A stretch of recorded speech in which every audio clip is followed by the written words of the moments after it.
យើងបើកឧបករណ៍រាវរកលោហៈហើយភ្លាមឃើញថាយើងមានអំពូលបាក់ក្លាយពណ៌បៃតងនៅក្នុងរចនាប័ទ្មនៃឧបករណ៍ចាប់សញ្ញាឧបករណ៍រាវរកលោហៈត្រូវបានផលិតឡើងតាមរបៀបនេះពណ៌បៃតងយើងអាចលុបបិទពន្លឺខាងក្រោយនិងបើកភ្លើងខាងក្រោយបន្ទាប់មកយើងមើលអេក្រង់ហើយឃើញថាអេក្រង់នេះផ្ដល់ព័ត៌មានច្រើនណាស់យើងមានព័ត៌មានអំពីការចាប់ប្រកាន់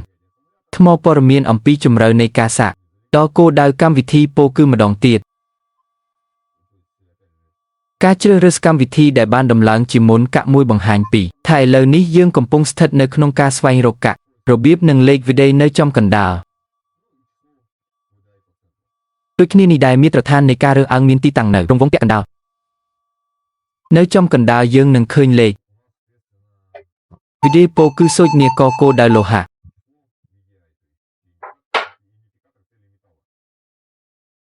ប្រសិនបើយើងចូលទៅកាន់មើលនុយនេះឧបករណ៍រាវរកលោហៈតើយើងអាចធ្វើអ្វីបានទី1យើងមានភាពប្រសើរដូចដែលអ្នកអាចមើលឃើញឧបករណ៍រាវរកលោហៈនៅភាពប្រសើរ30នោះគឺនៅភាពប្រសើរអត់បមាវាមានអរិយាប័ត្រឲ្យបានគ្រប់គ្រាន់ជាដាច់ខាត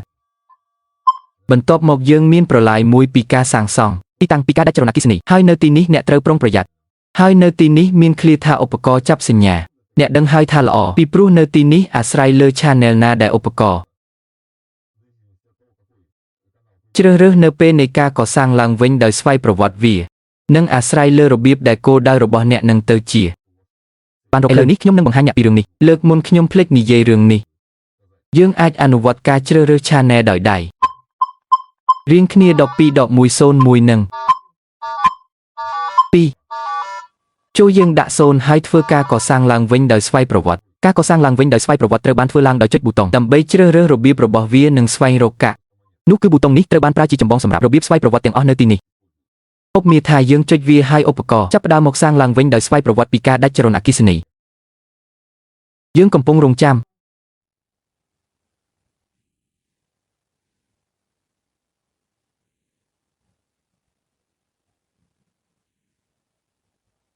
ឧបករណ៍បានជ្រើសរើស channel 12ដោយស្វ័យប្រវត្តិតើវាបានប៉ះពាល់ដល់យើងអ្វីខ្លះឥឡូវនេះយើងចាំបានថា channel នោះឧបករណ៍ចាប់សញ្ញាមានទីតាំងនោះគឺវាបានជ្រើសរើស channel +2ចូលហៅវាថា+2ឬគ្រាន់តែ2ដើម្បីចេញពី menu សូមចុចប៊ូតុងឧបករណ៍ចង្អុលទេស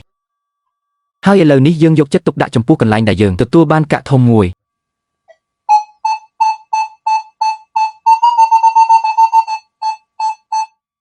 42តើមានអ្វីកើតឡើងប្រសិនបើយើងបដូរ channel យើងចូលទៅកាន់ channel ហើយកំណត់វាដល់0យើងចេញទៅមើលរឿងដដែលកាក់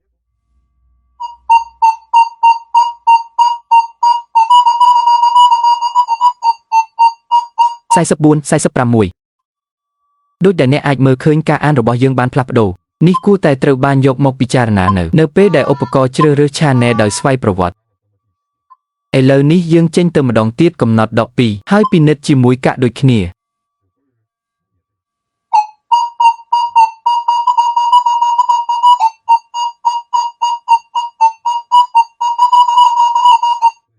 46 ចំណុចនេះគួរតែត្រូវបានយកមកពិចារណាព្រោះអ្នក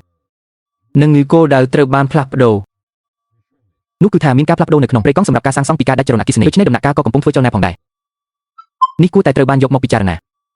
ពេលកំពុងសាងសង់ពីការដាច់ចរន្តអគ្គិសនីអ្នកបាននៅកន្លែងឧបករណ៍បានផ្លាស់ប្ដូរដំណាក់កាលហើយអ្នកយល់ថាគោលដៅទាំងអស់របស់អ្នកមានបានផ្លាស់ប្ដូរហើយអ្នកត្រូវស្ដាប់បន្តិចសញ្ញាផ្សេងគ្នាបន្ទាប់យើងស្ថិតនៅក្នុងមើលនុយមុខងារបន្ទាប់នៅក្នុងមើលនុយគឺសំឡេងកម្រិត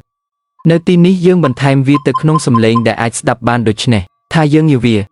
ហើយនៅពេលដែលសំឡេងនោះបន្លឺឡើងវានឹងនិយាយថាយើងមានលោហៈខ្មៅនៅក្នុងដីដែលមានរ៉ែកើនឡើងឬដីដែលមានរំញ័រខ្លាំងកន្លែងខ្វក់ជាមួយលោហៈខ្មៅរៀងខ្លួនហើយម្ដងទៀតកុំយកចិត្តទុកដាក់ដូច្នេះកម្រិតកំណត់ត្រូវតែបន្ថែមដើម្បីឲ្យវាអាចស្ដាប់ឬបានខ្ញុំមិនណែនាំឲ្យបិទវាទាំងស្រុងទេបន្ទាប់យើងមានបរិមាណឧបករណ៍ដូចដែលអ្នកអាចឃើញ30គឺដាច់ខាតឧបករណ៍នេះមានឥរិយាបថល្អឥតខ្ចោះនិងភាពស្រទន់នៅទីនេះយើងជ្រើសរើសចំនួនសំឡេង1សំឡេង2សំឡេង3សំឡេង4សំឡេង99តោនប៉ុណ្ណឹងហើយនៅលើមើលនុយនេះរបៀបកាក់បញ្ចប់ដូច្នេះដើម្បីចេញសូមចុចប៊ូតុងកាក់មុខងារបន្ទាប់គឺ